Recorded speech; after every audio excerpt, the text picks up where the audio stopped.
Hey everyone. Okay. Oh my gosh. It's going to be one of those days, right? So, okay, I'm going to stop this music because I don't know what's going on with that either. Technical. Yeah, so the entire Circle site went down for a while, and that's just the way it is. It seems to be back, but it also seems to be erratic. So I'm not really sure if we're going to, how this is going to go, but we'll find out. So, yeah, my music's not working that well either, but that's unrelated. It was fine before all this started.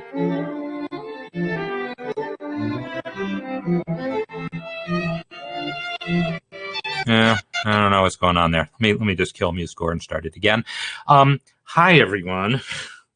Okay, so yeah, let's take what time we have left here. Music sounded okay to you? Well, no, it was all hiccupy on my system. But I could hear it okay. It was just very hiccupy. So I'm going to start it again just to see. Let's try this, and then, okay. So, welcome to the Music Masterclass after lots of site outage time where I couldn't get in, and I presume that you couldn't either. Things seem better now. So what we're going to do is we're going to be talking about, let me see if my music sounds better here, because I want to hear my music, and that would calm me down some. Come on. Yeah, something's weird with the... Am I running something else? Oh,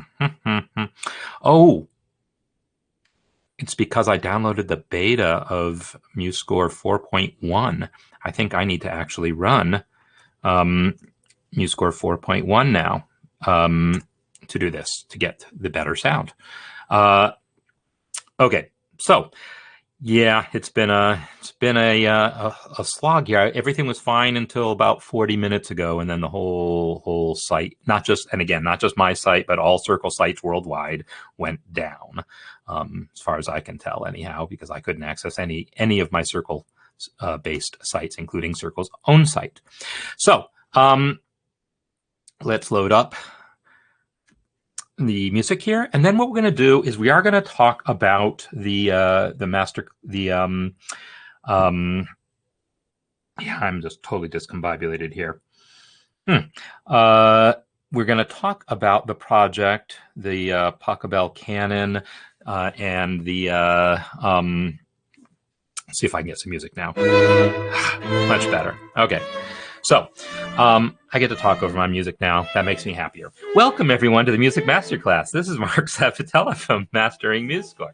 And we're going to be talking about this final project that I've created for the Basic Music Theory course, in which we're going to be creating our own melodies over that Pachelbel chord progression, and then assembling them into a canon. And so I want to kind of help launch this project here, answer any questions about it, and we'll take a look at some of the early submissions that we've had thus far. So let me... Oh, I thought I just fixed this thing with the missing pictures. Darn it. That's what I was working on, actually, when the whole system went down, was this business here where the people's... If you don't have a profile image, sometimes it messes up your name too. And I was trying to fix that when everything went haywire. So,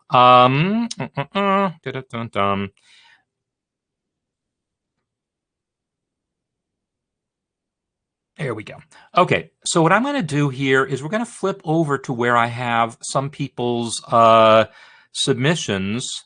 And of course, that was all loaded up, but then the site went down and I lost it. But we're going to look at some people who have already submitted some music here, and we're just going to launch right into talking about that. And then meanwhile, I'll talk about some other aspects about this.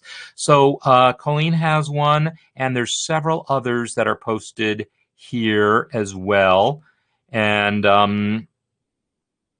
boy, something is maybe just eating up all my CPU, and I don't even know what. Yeah, all those service not availables and so forth.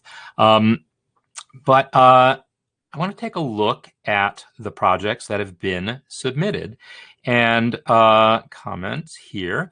And several people have submitted some music here. And so what I'm going to do is play through some of these. All right. That's going to be the easiest way for me to do this. So I'm going to play through some of these examples and see what's going on. So assuming that right now, because I didn't have time to do all my regular checks, that you all can see and hear me with the keys right now. I am doing my screen share and you can see and everything's okay. Let me know if there's an issue there. So we have this.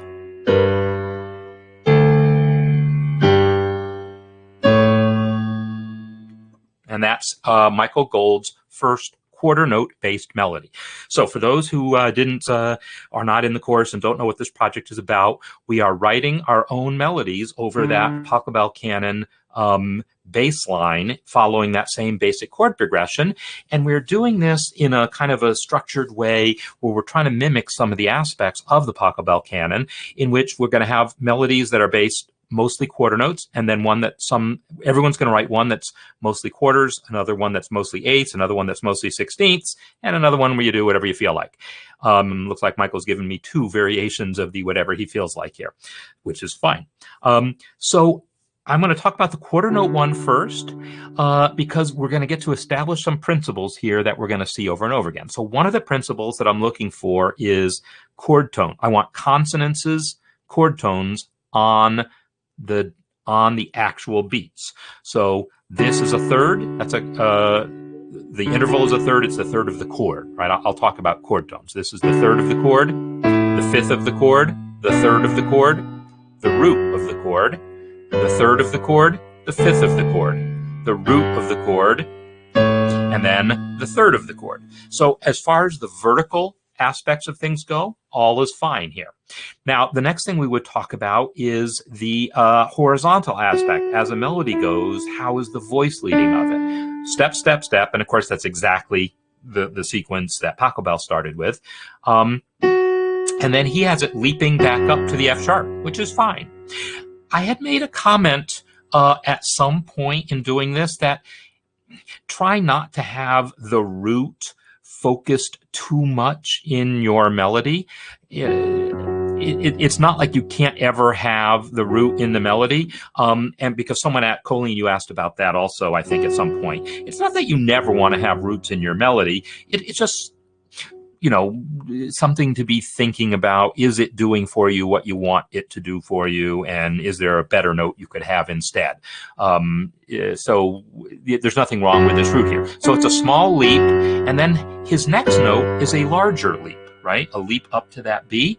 And the point I'm going to make about that is that's actually fine. It's one of the principles that we'll learn about if you continue to study voice leading has to do with leaps. I talk about a leap being resolved by a step. And so after a leap, we often want a step, and most often in the opposite direction.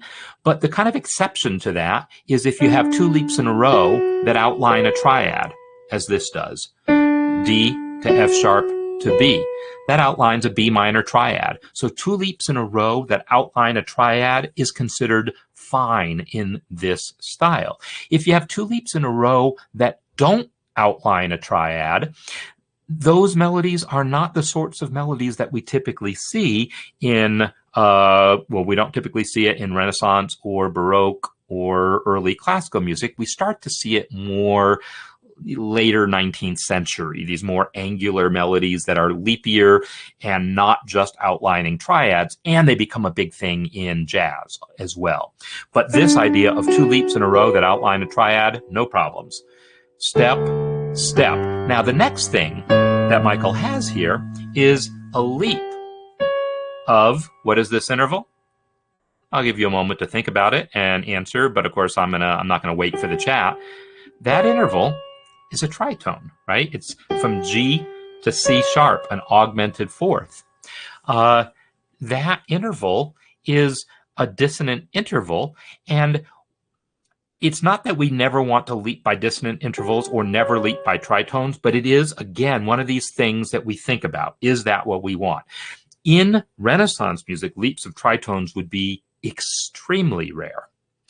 By the Baroque era, not as rare, but we're definitely going to want to make sure that that leap resolves, that C sharp resolves to a D. And so if I use this melody, because I'm going to have a whole bunch of people submitting quarter note melodies, and I'm not going to have the whole finished canon. I'm just going to pick like a couple of quarter note melodies, a couple of eighth note melodies, etc. I'm not going to have, 17 different quarter note melodies in the canon. It won't be very interesting if I do that. So, by the way, I wouldn't mind since we have had so many technical issues, if someone just sort of checks in the chat and lets me know that I'm still on, because I have no idea if I'm still on. For all I know, the site went back down, right? Let me know if the site went down or if I'm still here. That would be nice.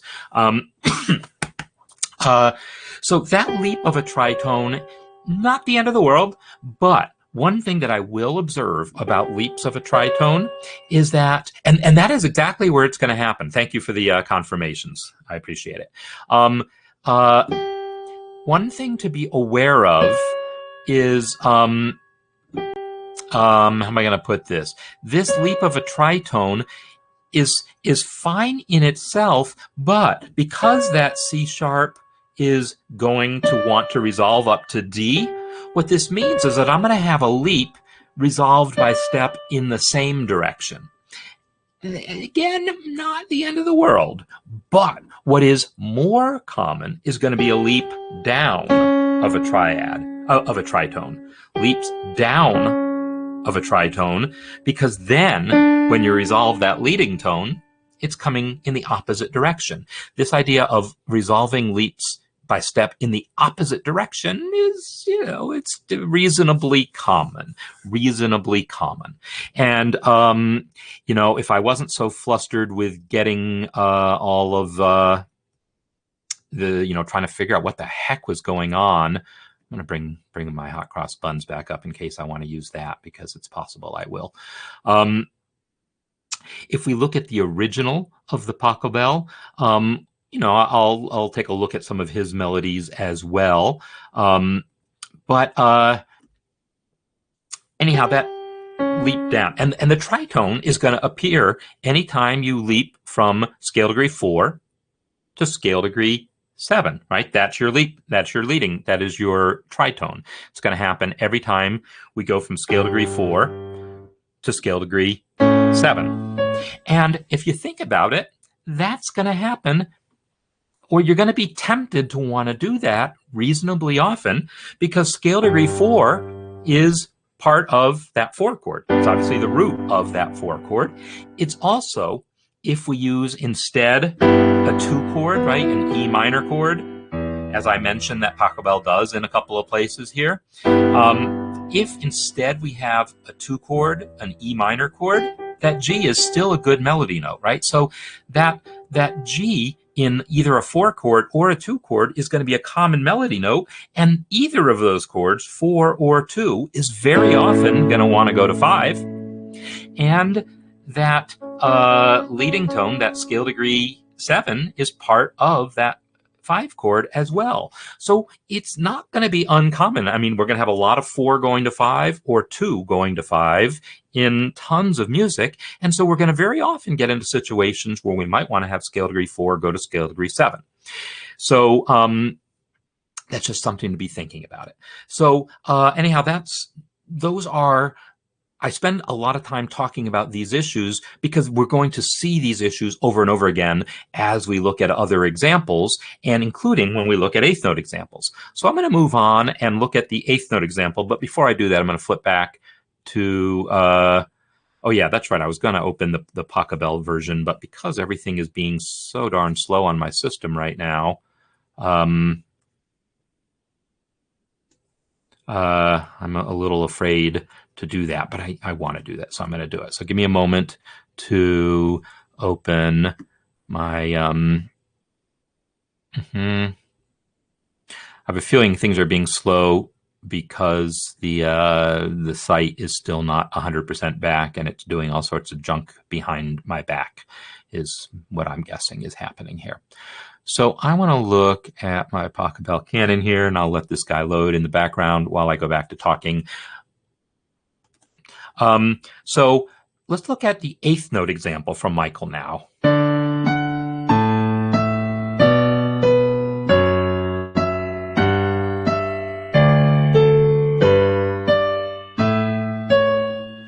All right, so that's of course faster than the piece is typically played today, and we're not going to want to play it that fast if we're going to have 30-second notes. But let me play it slower.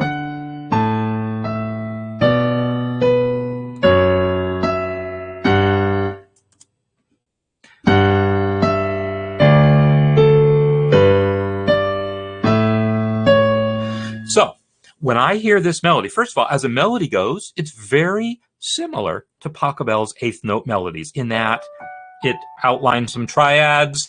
It's got, little skips of a third, that little skip of a fourth here, and it's got some steps. So it's very much in keeping with Pachelbel's actual melody in eighth notes, which was this.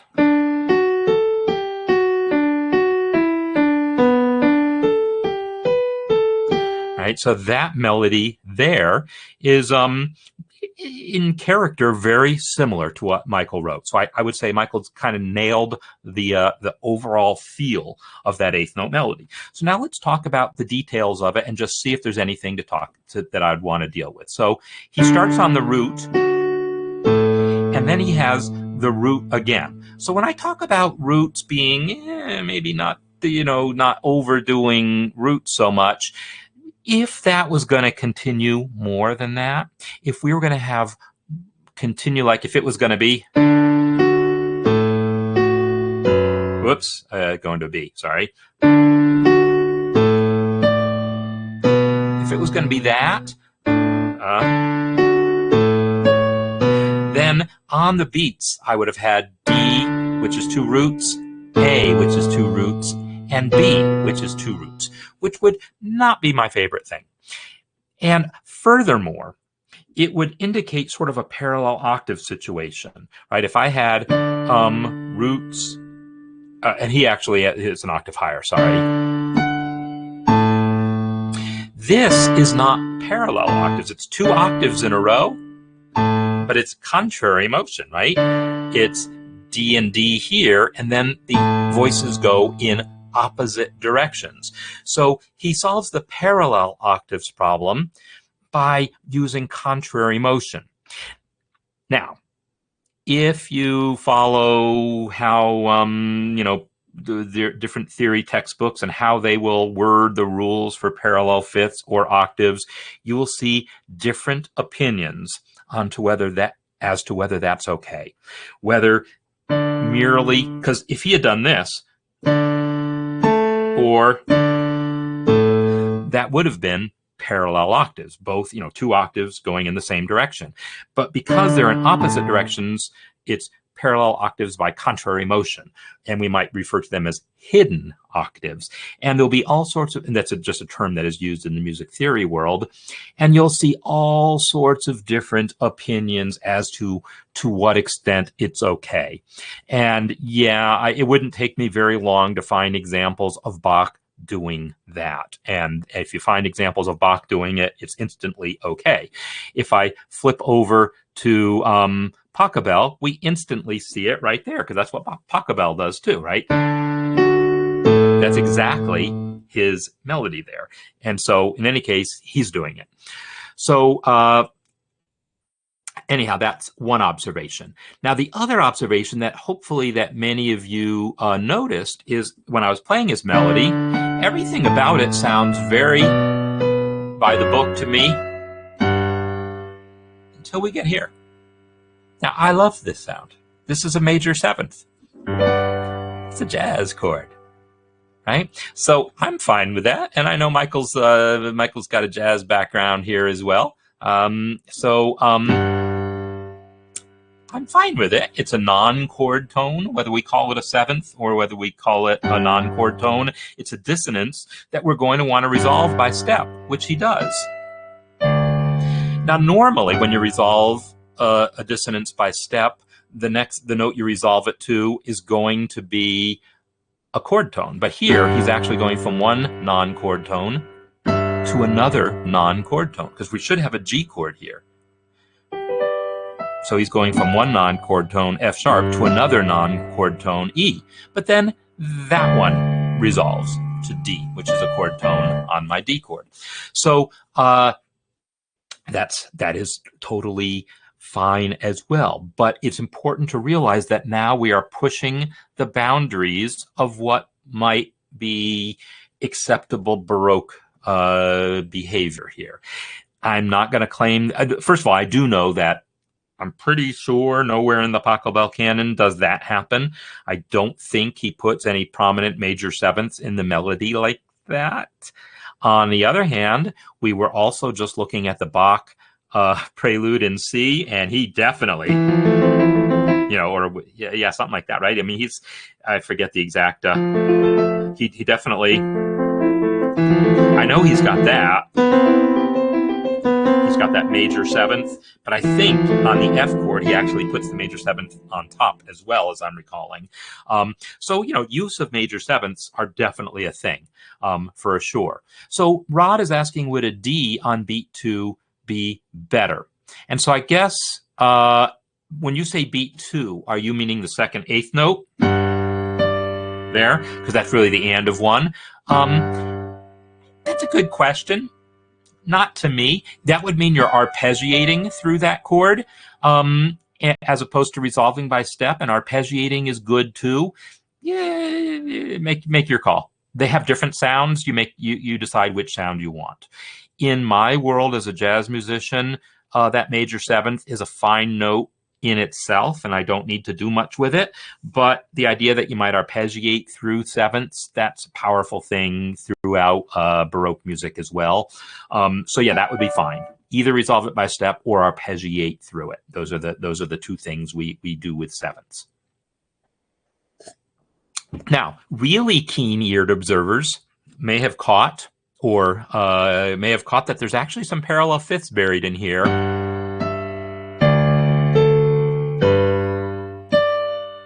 There's a fifth, and there's a fifth, right? So between beat 3 and, between the and of 3 and beat 4, there's parallel fifths. So when we talk about this type of counterpoint, so now I'm using terminology that comes from my counterpoint course. This is what we call 2 against 1 counterpoint, right? There's 2 notes in one voice against 1 in the other voice. In that type of 2 against 1 counterpoint, we try to avoid parallel fifths both between the beats, in other words, where they line up, and we try to avoid parallel fifths there, but we also try to avoid parallel fifths between, the in-between note there, the and then the next beat. We try to avoid parallel fifths in and parallel octaves as well, in both of those situations. We maybe don't worry so much if there's a parallel fifth between the and of one beat and the and of the next. Here again, read 5 different textbooks, get several different answers as to exactly when parallel fifths should be avoided and when you can get away with them. So this one here, I heard. Now the question is, would that cause me to reject it?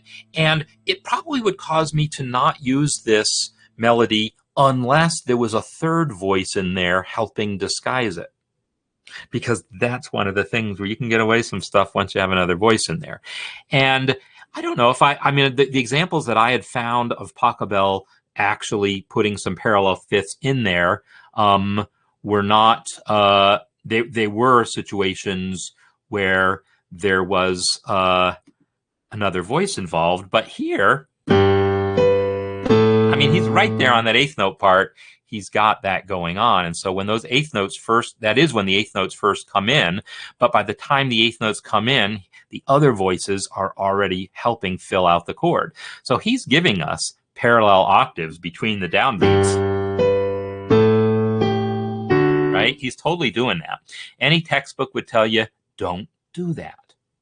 But there's what a textbook tells you, and there's real life. And real life is sometimes that happens if that's what your melody wants to do. So that's, you know, it's good for us to see these things and then see examples of it happening. And so then you get to make the call. Am I okay with it or am I not okay with it? All right, I'm going to move on to the 16th note melody.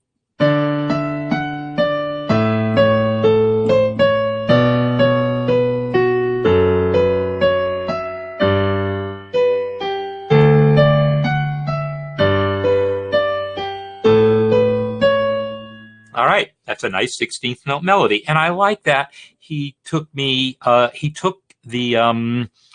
implication when I said make it primarily 16ths. I kind of left it open that it didn't have to be nothing but 16ths, because, you know, Pachelbel's melodies, when he decided he was going to have an eighth note melody, it was literally all eighth notes. When he decided he wanted a 16th note melody, it was literally all 16th notes. He really didn't start mixing his rhythms up until he had already introduced each of those. And maybe I'll do that as well when I assemble this, try to, you know, introduce the varied melodies. Like this one is slightly varied by the presence of two eighth notes. You know, maybe I'll introduce that one only after someone else's melody that's exclusively 16ths. So yeah, I like that melody a lot, and nothing jumped out at me as being, oh, this is off in some way. There's parallel thises, or there's weird voice leading, right? There's only one thing that I noticed, and that is there is another parallel octave situation between that 4 chord and the 5 chord at the end. Octave, octave.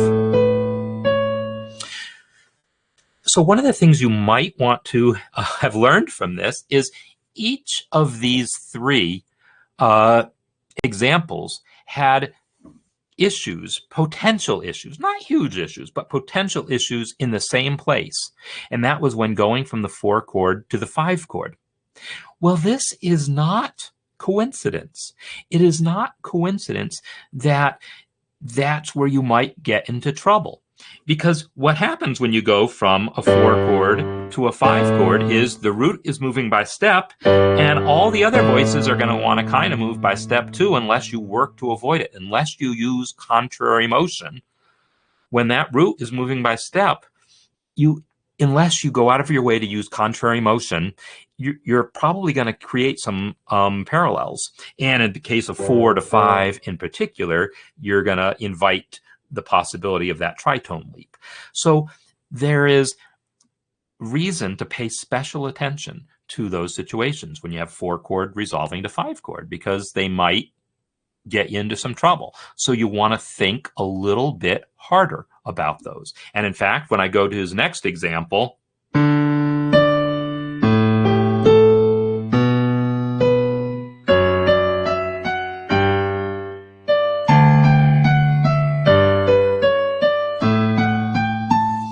when I listen to that, I don't hear an issue. But now that I've been sensitized to that, I think that's the word, fifth, right? We get that parallel fifth thing again. So it's something to be thinking about. And Pachelbel does that just a couple of times, but most of the time, if you really, gosh, right here, well, yeah, there's that eighth note line there. But, you know, if I really follow what Pachelbel does, let me look at one of his 16th note melodies there. He's doing contrary motion when he's going from 4 to 5. He's using contrary motion, and then that solves that problem. Here's the next melody. Now here, he's using changes of direction. If we follow just the note on the beat, G, that's 2 octaves,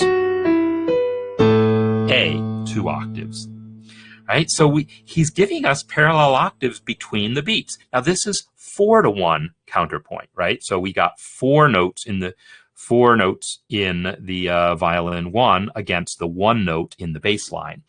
So that's called 4-to-1 counterpoint, or third species counterpoint, if you want to use that terminology. And again, one of the rules that you'll learn is don't have parallel fifths or octaves between those notes on the beat, those notes on the change of the slower moving part. And yet, it's just not that uncommon to break that rule, especially if there's anything else disguising it. And here, those nice changes of direction, he approaches that A from above. So you get this little contrary motion going into it, right? You get that contrary motion going into that octave there. So by that point, we've sort of forgotten about that G. Again, you're going to get points off for that on a test in a music theory course, but the reality is it's going to happen. It's just fine. And yeah, you're absolutely right, Bob, about the speed of the music kind of dictating what you're going to hear. And so, Dawn, you're absolutely right about theory following the music and not dictating it, but it's also true that these rules exist for a reason, because they do create actual sound. So I talk about the law of gravity all the time in making analogies in music theory. You can't break the law of gravity. Law of gravity tells me if I take this thing of Post-it notes here and drop it, it's going to drop, right? I can't make that not be true. However, I can catch the Post-it notes so that they don't actually hit my keys. I can throw them up. I could throw them over to my other side of the room. Ah, lovely. And then it landed on a sofa and it didn't hit the ground. So I can do things to prevent that thing from hitting the ground, but I can't change the fact that gravity was trying to pull it down. So parallel fifths and parallel octaves and anything else we learn about is similar. We can't change the fact that it sounds the way it does, but we can either say, hey, I wanted that. I wanted it to hit the ground. Or we could say, you know what, I'm going to do this other thing like catch it in midair or add other voices or whatever else that will disguise that sound enough to the point that we don't hear it and don't care about it anymore. So we can't change the fact that parallel fifths sound the way they do, but we can create environments in which we either don't care about that sound or in which that sound is covered up by other things.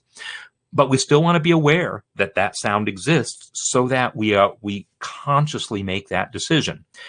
Is that sound what I want, or have I, or either that sound is what I want if we're doing rock and roll. Right,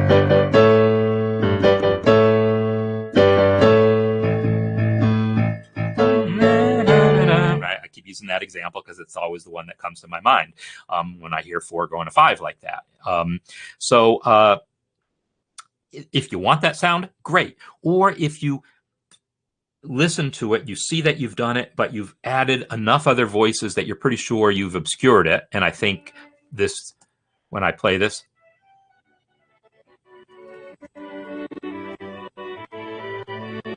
now it's being a little too hiccupy to get any use out of it right there.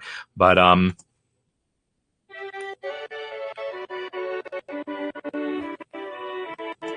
yeah, I won't worry about the playback in MuseScore right now because whatever was going on is still plaguing me. Yeah, so those would be my observations about that. Now, the other thing that happens here is at the beginning of that varied one, he's got this G here, which is the 7th of that chord, and he is resolving it by step up to A. Normally, though, that chord 7th would resolve downward, and it would be more like this.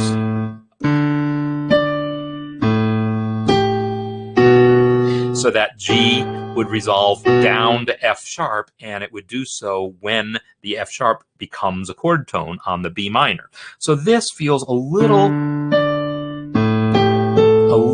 out of character. And Elizabeth, yeah, I'm happy to see your perspective on using these rules as a way of classifying things. That's a good way of putting it. I like that. So let me go on to just that last. Well, the last melody is just a tiny variation on that one. What I am going to do is, yeah, I'll just play it because why not? And then we'll move on because there's a couple other submissions. But I think this is so far identical. Then.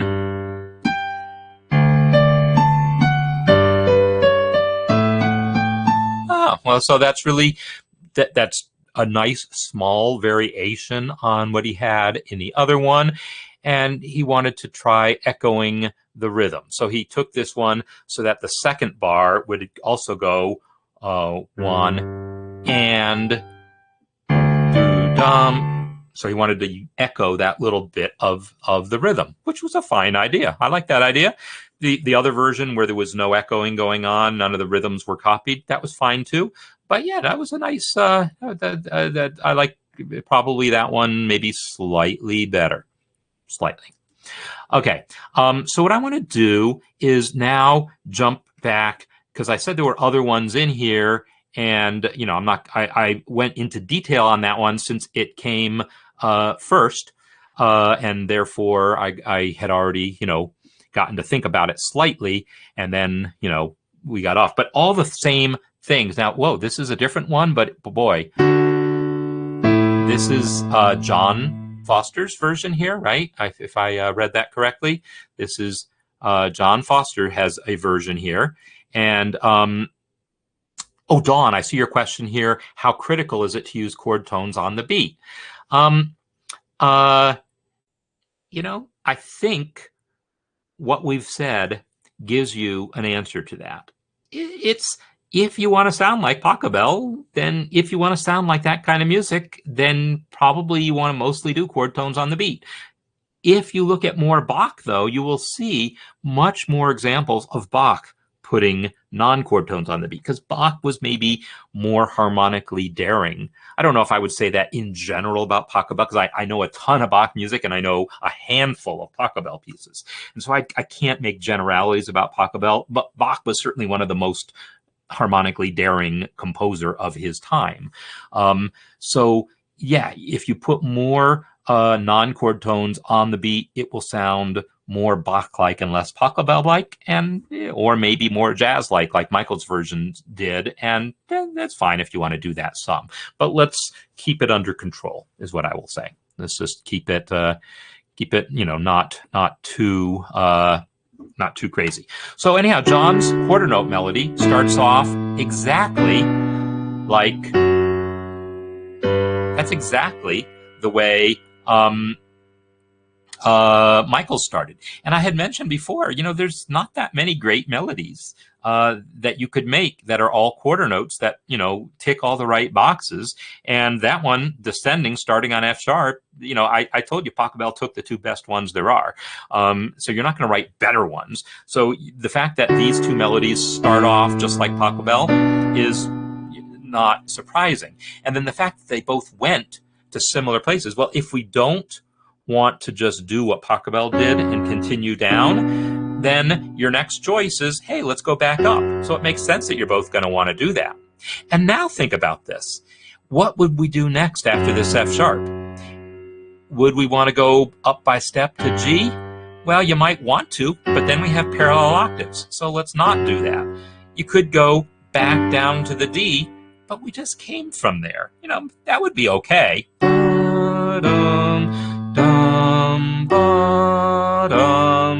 You could come back down to the D, but that feels a little boring. So it's totally logical that we would end up with, yeah, totally logical we would do that. So it's to some extent inevitable that we're going to get some similarities in our melodies. And this harkens back to a comment I made a while back when I was talking about the Ed Sheeran copyright lawsuit, how when we're dealing with that bass line that goes 1, 3, 4 to 5 in whatever key it was supposed to be in, I'm doing it in D because that's where we're at, you're going to end up writing a lot of similar melodies over that bass line, because that's what That's what the law of gravity wants to pull that thing down, and it wants to pull it down whether you're Ed Sheeran or whether you're Marvin Gaye or whether you're John Foster or whether you are Michael Gold or whether you are Marc Sabatella or whether you are Don Walker. That law of gravity is pulling that thing, that the notepad that I just tossed across the room, it's pulling it down no matter what. And so we're all subject to the same rules. We just, decide some different things along the way.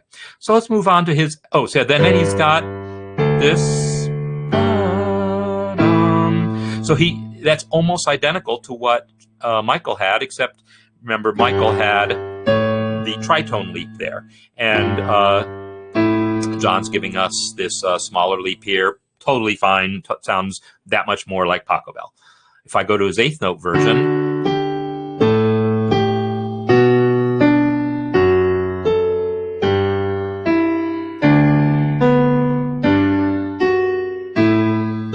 all right. So let's talk about this. I like this one too. The first measure, no notes. Beautiful. That seventh is a non-chord tone, and it comes down to the F sharp on the B minor, which is exactly what I talked about. Arpeggiate through there, arpeggiate through there, all fine and dandy. Now, he does have F sharp on the F sharp minor, and then G on the downbeat. So he's got parallel octaves between the downbeats. Again, we've seen that Pachelbel did that too.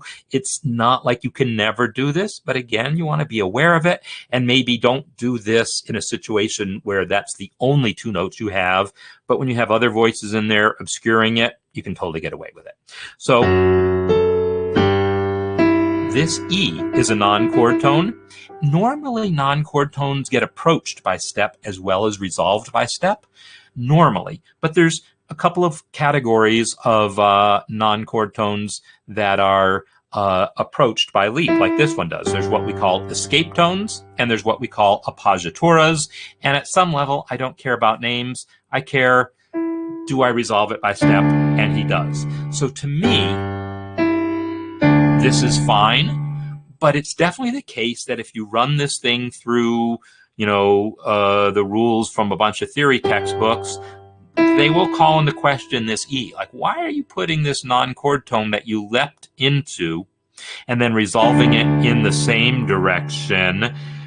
Is that really something you want to do? And I say, well, ask yourself, listen to that, think about it. I don't have a problem with it.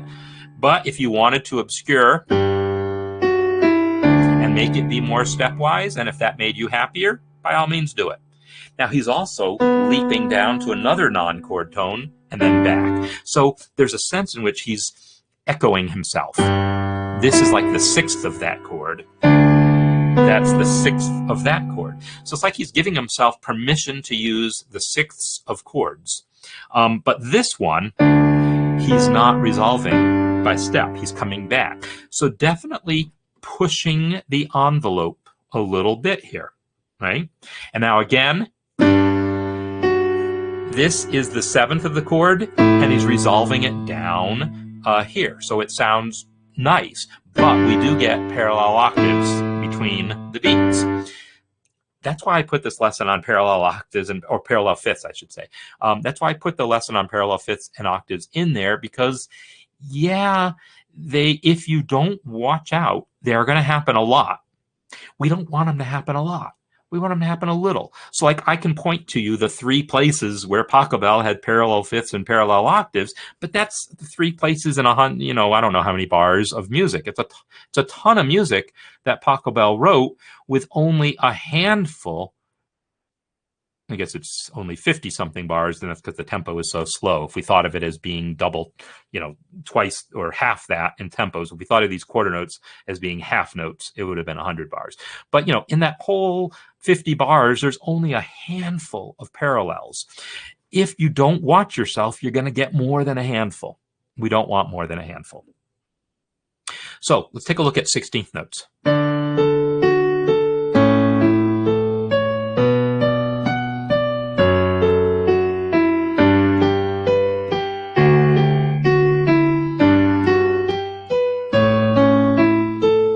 All right. So these 16th notes have a nice logic to them, and they are mostly arpeggiating their chords with some additional stepwise motion in there. There's a few things about them that, for reasons that I can't necessarily pin down, strike me as a little interesting and quirky, and I'll take your opinions on this. So I wasn't expecting that line to jump down that far.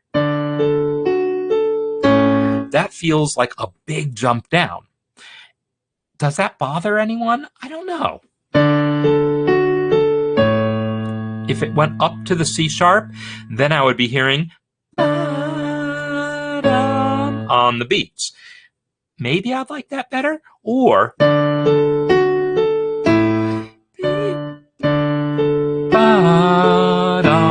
right? If I heard, if the note on the beat had been an E, I would have been sort of aware of this voice leading between this F sharp. I would have heard that voice leading and thought, oh, that's a nice little use of inner voice leading, because that's something, you know, I talked about that in the Bach prelude, how each note of the arpeggio connects to its corresponding note in the next one. And I would have looked at this as being a similar sort of idea, not exactly the same. So there's something about that leap that feels a little extreme to me, but it's not like a problem.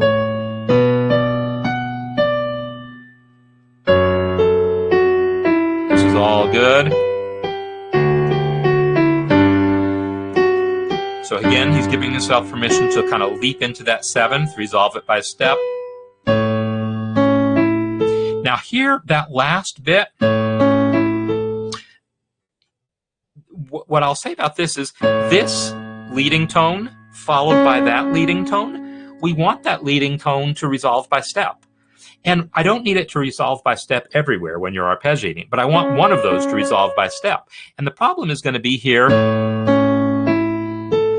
that A isn't really going to want to go to another D. That's going to be too... Right? A D would not make sense following this. I mean, it does because it resolves the C sharp, but it feels awkward melodically. Or if I went, that feels awkward melodically, too leapy for not really any good obvious reason. So because of that, instead of this pattern, what you'll see more often is patterns like this. So that C sharp can repeat at the end of the pattern and then produce its own resolution. Or like that, so that we transfer the C sharp to the bottom voice and let it resolve. One way or another, we probably want that leading tone to resolve.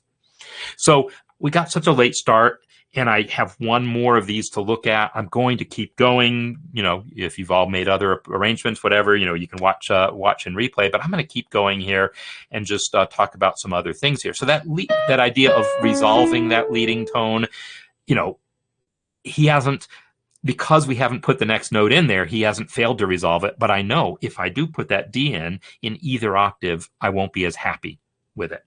So I would change that last beat some so that I'm setting myself up to resolve that leading tone better. So now he's got some sextuplets in here in his final version.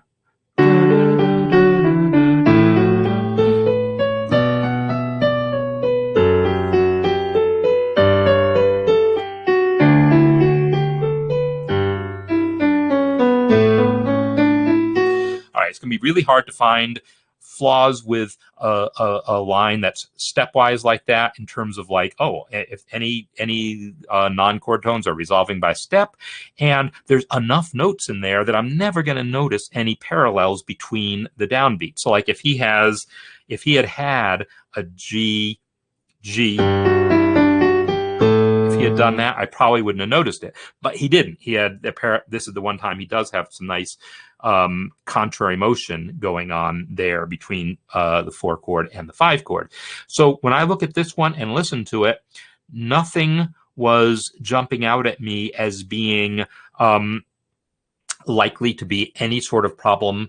Everything really feels good. There's two things, though, that as I think about it a little more, it's the same thing twice. And it's these patterns that end on non-chord tones.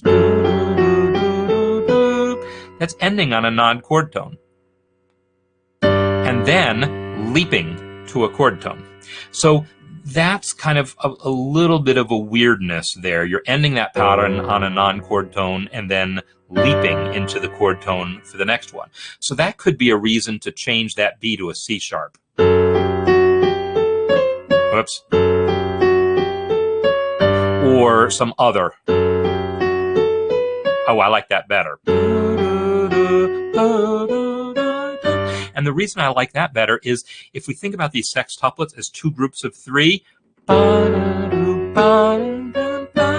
the one on the beat and on the offbeat, the four and the and would both be chord tones. And that makes me a little happier than putting that non-chord tone here on the and then making me leap off another non-chord tone. Does this make sense? Hopefully so. All the stuff I'm talking about, it's not like I've ever laid out a specific set of rules about all of this. We do get into some of this more in the counterpoint course, but we have learned all the terminology that we should need in order to make sense out of the things I'm saying, right? I'm talking about intervals, I'm talking about chord tones, talking about non-chord tones, talking about leaping, resolution of dissonance. I'm talking about these things, and we've got all of this terminology to work from. So the next, here again, we have a non-chord tone dissonance that is being left out of. So I might look to rearrange. Same thing. And then jump down on the and to a chord tone. Now this one doesn't bother me as much for some reason. And I think it's because this idea that we stepped up to the B, which is a non-chord tone, and then we stepped up to the B and then jumped down to the G here. This kind of reminds me more of an escape tone, as far as to use the classical terminology for all the different types of non-chord tones. And so in that sense, it feels more stylistically appropriate. Yeah, I kind of like that one. And then that's all stepwise and good. So nice stuff there, John. All right, so what I want to do finally is take a look at Colleen's version. And I know that you're probably not here anymore. If you were here before, if you were even, I can't remember if you were able to make it. But let's go with this one, because hers is of a different character and has some different stuff going on. So it starts right away with a leap. Now that, let me just play the whole thing, the whole quarter note.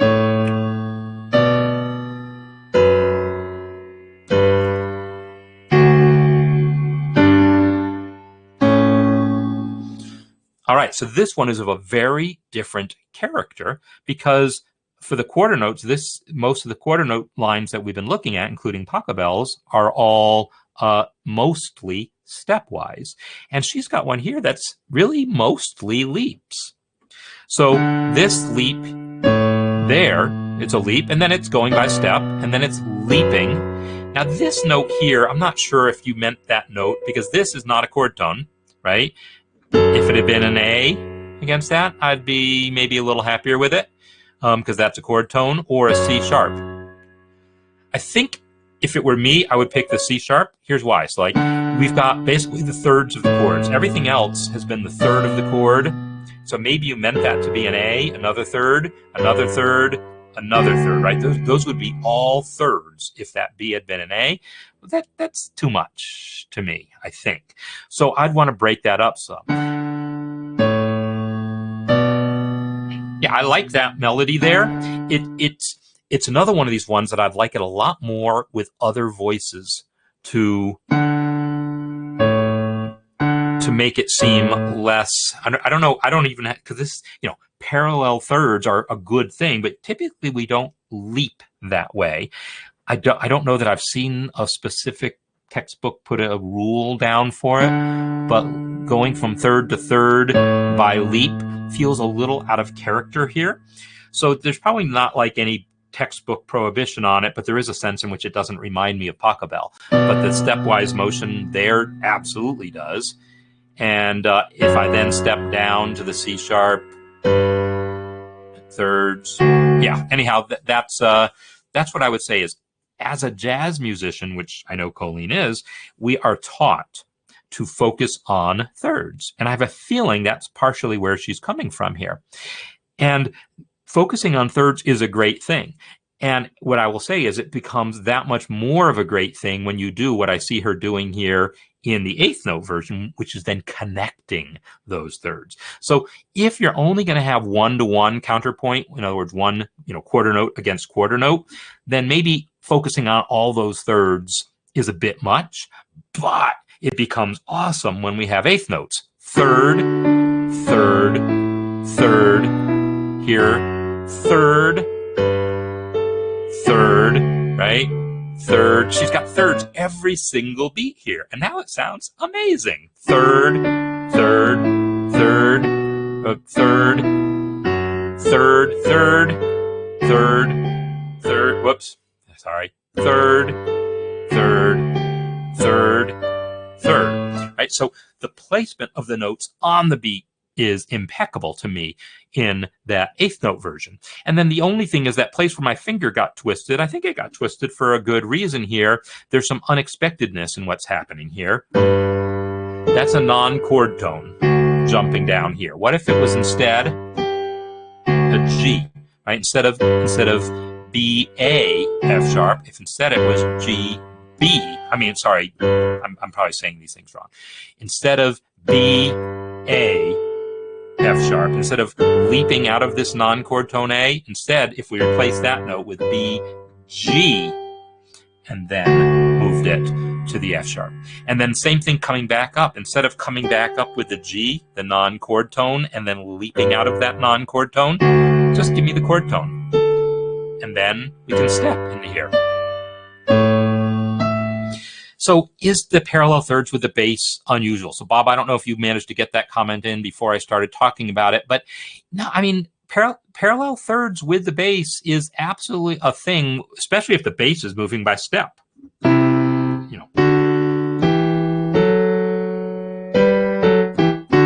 Is totally a thing, especially in jazz and pop and other things. But you'll find that kind of motion happening in classical music as well. But when the bass is leaping like this, not so much. When the bass is moving by step, those parallel thirds are really nice because it's stepwise parallel thirds are just a beautiful thing. Leaping thirds are less common, I will just say. So now let's go on to our 16th note. Whoops, did I do that wrong? Nope.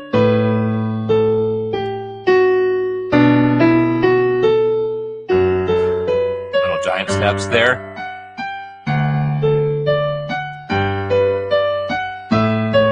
All right, good. So yeah, when I said giant steps, people who are familiar with the John Coltrane piece, Giant Steps, his improvisation is all based on that pattern, 1, 2, 3, 5, and then those patterns, I shouldn't say it's all based on, but those patterns, those 4-note patterns like that are a big part of the jazz vocabulary because of Giant Steps. And I don't know that Colleen was specifically referencing that, but my guess is that's lodged in the back of her brain somewhere. So when I listen to this one, Dawn, right? We have a non-chord tone on the beat, but it's so logical to me because it's stepwise and it immediately resolves, right? So to me, that makes absolute total sense. And so that's one of those situations where I feel like the non-chord tone on the beat, I don't even bat an eye at. Yeah, that sounds great to me. Again, it's because I've heard some jazz in my life, and yeah, Bach would do that too, but I think a jazzer is that much more okay with it than even Bach would be.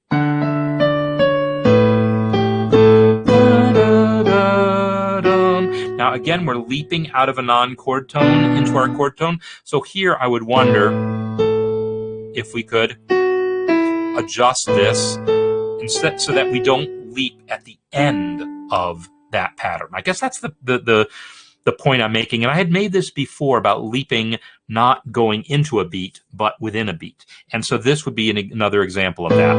If I leapt there, I think I'd be a little happier. Or that, perhaps.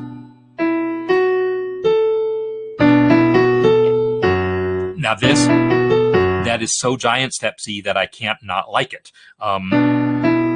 Giant steps is that, yeah, it's pretty much that exact lick in his solo, not in the tune itself. Actually, giant steps.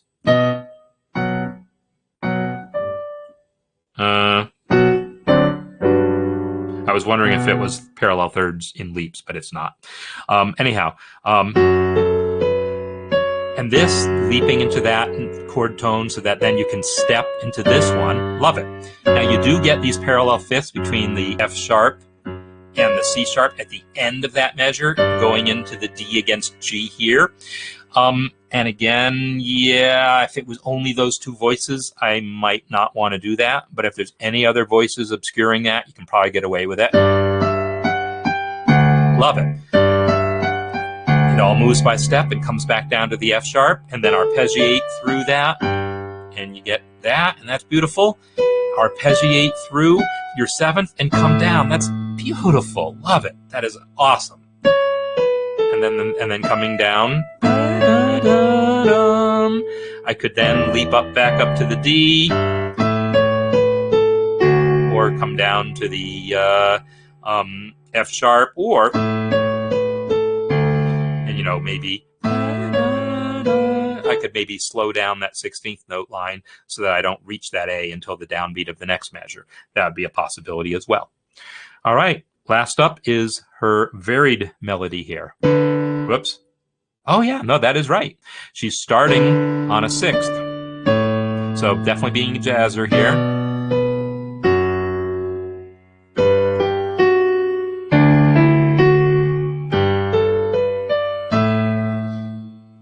Okay, so it's, again, we have that parallel fifth there that I'm becoming super sensitive to whenever I don't see whenever I don't see contrary motion in those last two beats, that I'm going to be looking out for parallel fifths now.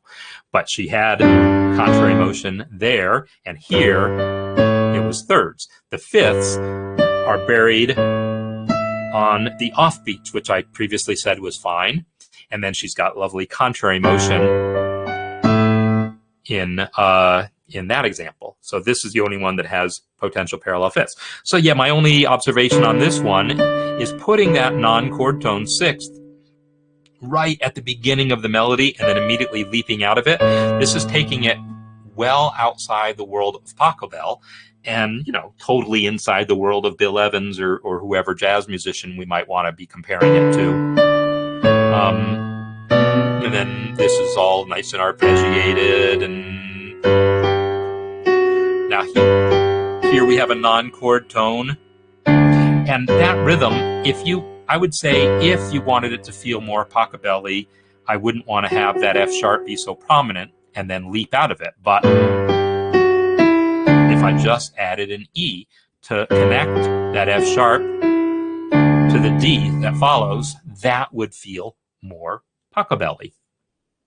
All right, so this has been a fun, at least for me, and hopefully instructive look at some melodies that have been written over this chord progression. And yeah, so I, again, had all sorts of stuff set up. If you're in the basic music theory course, hopefully you've seen those videos and saw what we're doing.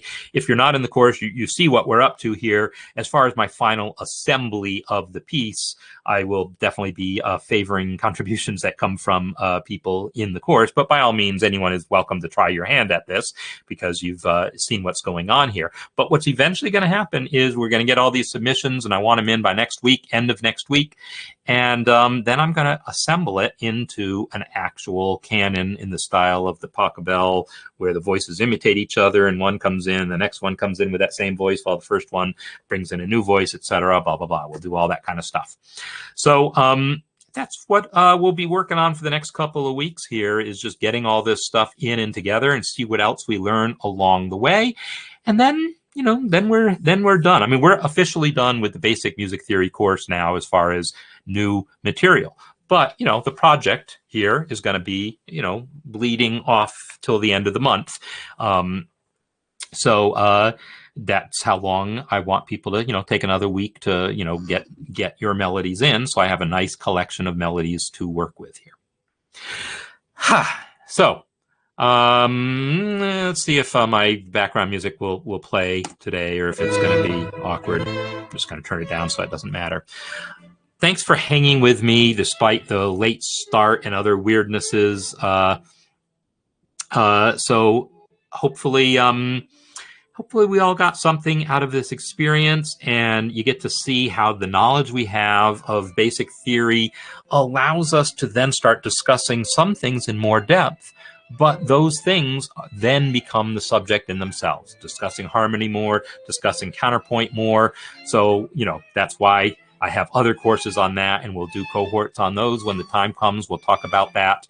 But I'm looking at fall for the harmony course, and next spring for the counterpoint course is kind of what I have in my head here. And intersperse it, I'll do some other stuff, talk about some jazz, talk about some other topics. All right. So thanks everyone again for being here. Thanks people who are able to stick around and stick it out through all the technical issues at the beginning. And I will see you all next time.